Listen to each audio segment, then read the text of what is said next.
اصلا ګران استاد زه ته د لیز بخښ یم لیل یو خاطر ډېر د بلجیم سره نږدې په فرانسې کې دی ویل ته تاسو ته هم 100 روپۍ ټیکټونه دي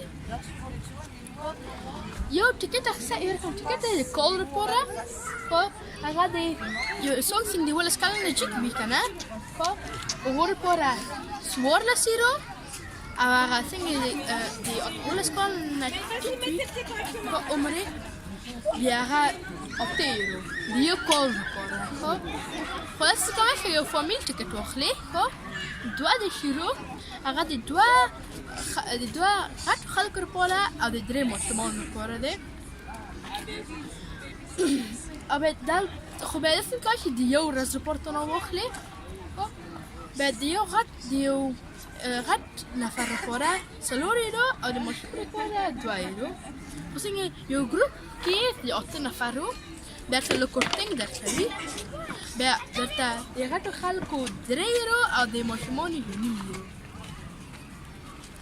هغه ګروپ دی باید د 8 نفر نه وي او د ماشومان څنګه د 15 کالو نه ټیټ دي هغه ماشومان څنګه عمر د 15 کالو نه ټیټ دی هغې مفت مننه ګرانو ستا نه خدای